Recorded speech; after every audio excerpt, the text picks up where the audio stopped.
Alright, next step, we are going to use the Vallejo Metal Color Silver, and we are going to apply this using dry brushing method. Okay, for dry brushing, you only need a little amount of paint dito sa brush.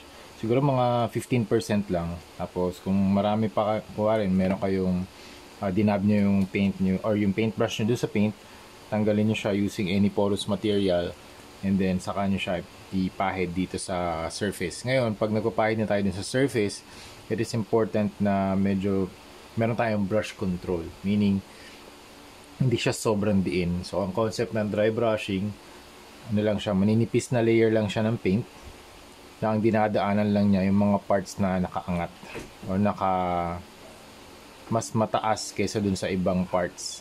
Yan. Yung mga naka-recede na areas or yung mga malalalim na areas, hindi na siya tatamaan.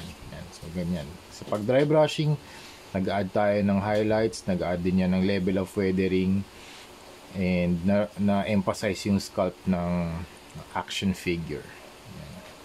Dito naman sa harap, yung arc reactor. Yan. Okay.